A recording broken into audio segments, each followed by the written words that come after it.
ሰላም ጤና ይስጥልን። የተወደዳችሁና የተከበራችሁ የቻናላችን ተከታታዮች እንደምን አላችሁ? የጥር 26 2018 ዕለታዊ ወቅታዊ ማህበራዊና ኢኮኖሚያዊ ትኩስ ሰበር መረጃዎችን ይዤላችሁ ቀርቤያለሁ። በቅድሚያም ዋና ዋናዎቹን በማስቀደም እንጀምራለን። በባንኩ ዘርፍ ላይ የሚታየው መዛባቶችን ለማረም ሲባል ከመጋቢት ወር 2018 ጀምሮ ተግባራዊ እንደሚደረግ አዲስ መመሪያ ተላልፏል። ይህን በተመለከተ ሙሉ መረጃና ሙሉ ዝርዝሩን ይዘናል። የኢትዮጵያ ብሔራዊ ባንክ በዛሬው ዕለት ባካሄደው የውጭ ምንዛሬ ጨረታ በዚህ ሰዓት ውጤቱን ይፋ አድርጓል። ይህንንም በዝርዝር ወደ እናንተ እናደርሳለን።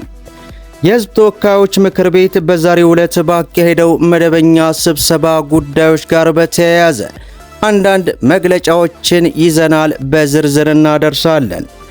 እንዲሁም ወደ መቀሌ የሚደረገውን በረራ ክልከላ በተመለከተ በዛሬው ዕለት አዲስ መግለጫ ወጥቷል። ይህንንም እናደርሳለን። በሌላ በኩል ዝቅተኛ ገቢ ባላቸው ዜጎች ላይ ከታክስ ጫና ለማላቀቅ የታክስ ቅነሳ ሊደረግ ስለመሆኑ አነጋጋሪ መረጃ ወጥቷል። ይህንና መሰል መረጃዎችን በዚህ ሰዓት ወደ እናንተ እናደርሳለን። ቪዲዮውን ላይክ ቻናሉን ደግሞ ሰብስክራይብ እያደረጋችሁ እስከ መጨረሻው ድረስ አብራችሁን ቆዩ። በቅድሚያ የሕዝብ ተወካዮች ምክር ቤት 5ኛ ዓመት የሥራ ዘመን 10ኛ መደበኛ ስብሰባውን በዛሬው ዕለት አካሂዶ ጠቅላይ ሚኒስትር ዶክተር አብይ አህመድ ከሕዝብ ለተነሳላቸው ጥያቄዎች ምላሽ ሰጥተዋል። ጠቅላይ ሚኒስትር ዶክተር አብይ አህመድ የውጭ ባንኮች መግባት በሀገር በቀል ባንኮች ላይ ሊያሳድር የሚችለውን አሉታዊ ተጽዕኖ ለመቀነስና ፍትሐዊ ውድድር እንዲኖር ለማድረግ ምን አይነት የጥንቃቄ እርምጃ ተወስዷል የሚል ጥያቄ ተነስቶላቸዋል። በዚህም ጥያቄ ምላሽ የሰጡት ጠቅላይ ሚኒስትሩ የውጭ ባንኮች ቢገቡ ካፒታልና ቴክኖሎጂ ስለሚያመጡ ለአጠቃላይ እድገት ብቻ ሳይሆን የእኛንም ፋይናንሻል ሴክተር የማሳደግ ሚና ይኖረዋል ሲሉም ተደምጠዋል። ላለፉት 20-30 ዓመታት የኢትዮጵያ ባንኮች ያለ ውድድር ብቻቸው እንዲሰሩ ሙከራ ተደርጓል። በዚያም የተገኘ ውጤት ልምድ ሀብት አለ፣ ግን ሀብቱ ማደግ ባለበት ደረጃ እያደገ አይደለም። ባንኮች ባንክ መሆን ባለባቸው ደረጃ የማደግ ሂደታቸው በውድድር መታጣት ምክንያት ውስንነት ገጥሟልም ብለዋል። ለዚህም ሲባል የውጭ ባንኮች ቢገቡ ካፒታልና ቴክኖሎጂ ስለሚያመጡ ለአጠቃላይ እድገት ብቻ ሳይሆን የእኛንም ፋይናንሻል ሴክተር የማሳደግ ሚና ይኖራል ማለታቸውን ገልጸዋል። በሌላው መረጃችን በባንኮች ላይ የሚታየውን መዛባቶች ለማረም ሲባል ከመጋቢት ወር 2018 ጀምሮ ተግባራዊ ይደረጋል የተባለ አዲስ መመሪያ ወጥቷል። የኢትዮጵያ ብሔራዊ ባንክ በሂሳብ መዝገቡ ላይ ስጋት ለመቀነስና በባንኩ ዘርፍ ላይ የሚታዩ መዛባቶችን ለማረም የወርቅ ግዥ አሰራርን ሙሉ በሙሉ ሊቀይር መሆኑን ዓለም አቀፍ የገንዘብ ድርጅት አስታወቀ። ድርጅቱ ይህንን ያስታወቀው የኢትዮጵያ የተራዘመ የብድር አቅርቦው ፕሮግራም አፈጻጸምን አስመልክቶ ባወጣው የቅርብ ጊዜ ግምገማ ነው።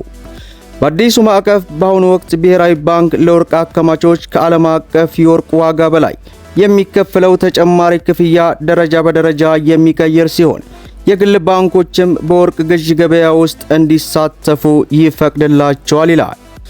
በዚህም የኢትዮጵያ ብሔራዊ ባንክ ከመጋቢት ወር በኋላ 2018 መጨረሻ ይጠናቀቃል ተብሎ በሚጠበቀው ጥናት ላይ በመመስረት ዝርዝር የትግበራ ፍኖተ ካርታ ለማዘጋጀት ያቀደ ሲሆን እስከዚያ ድረስ ግን በሁሉም የወርቅ ግዥ ጣቢያዎች የጥራት ቁጥጥር ስራዎችን በማስፋትና በማሻሻል የወርቅ ምርመራ ሂደትን ለማጠናከር ታቅዷልም ተብሏል።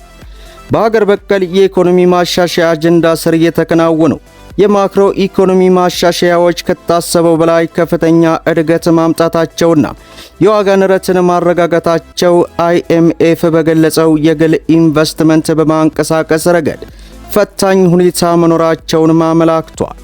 ቀጣይነት ያለው የውጭ ምንዛሬ ተመን መዛባት፣ የፖሊሲ እርግጠኝነት አለመኖርና ጸጥታ ስጋቶች በኢንቨስተሮች በራስ መተማመን ጫና መፍጠራቸውን ድርጅቱ ይጠቁማል ማለቱ ተገልጿል።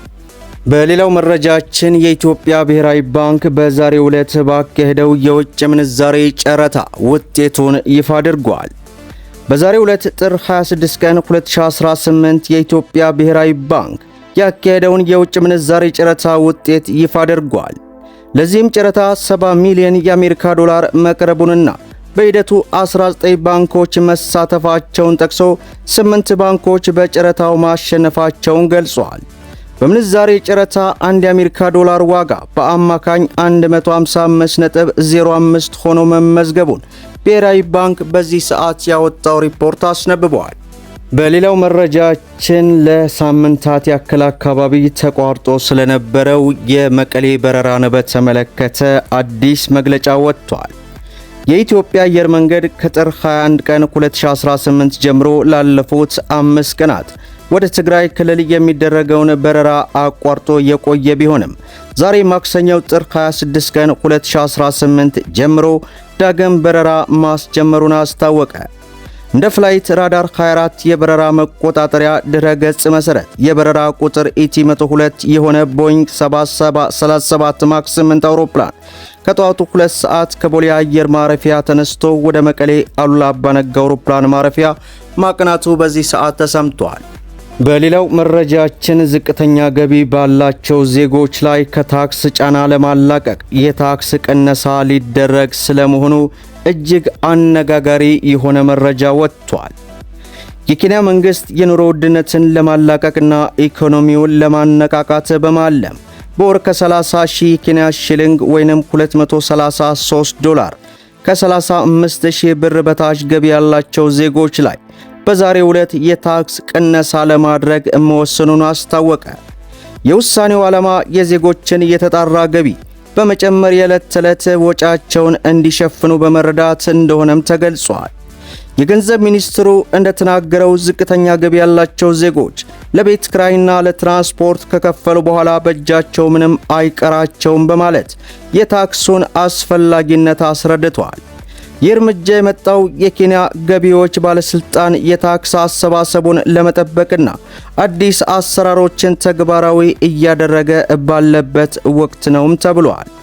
የገንዘብ ኢኮኖሚና ልማት ሚኒስትር እንደተናገሩት መንግስት ዝቅተኛ ገቢ ባላቸው ዜጎች ላይ የታክስ ጫና ማብዛት የለበትም ያለ ሲሆን በሀገራችን ኢትዮጵያ ያለውን ይህንን አይነት አሰራር ምናልባትም ወደፊት ይቀርፈዋል ተብሎ ይታሰባል። የሚሰማችሁ ሐሳብ አስተያየት ምንድነው?